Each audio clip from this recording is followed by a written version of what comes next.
Sampaling kita pag nakita kita, buang ka. Wala akong pakialam kay retired general ka. Ngudngurin ko yung mukha mo sa inidoro. Sa inidoro. Sa inidoro. Demonyo ka rin. Isa ka pa. Dagdag ka sa problema. Kaya tayo napupulaan ng mga lintik na mga dilawan. Dahil yung mga stroke din yung kagaguhan.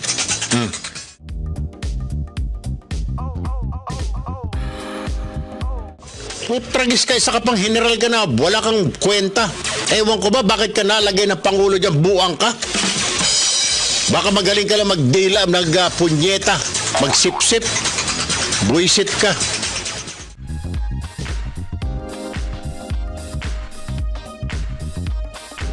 Mr. President, sibakin mo na itong demonyo na ito. Secretary Rolando Bautista, inutil pa sa lahat ng inutil. Naglagay ho kayo ng secretary sa DSWD, useless, walang silbi. Dapat ito ibala sa kanyon papunta sa Abu Sayyaf. Buisit.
Pero mukhang balat sibuyas yata si Secretary Bautista at hindi matek yan.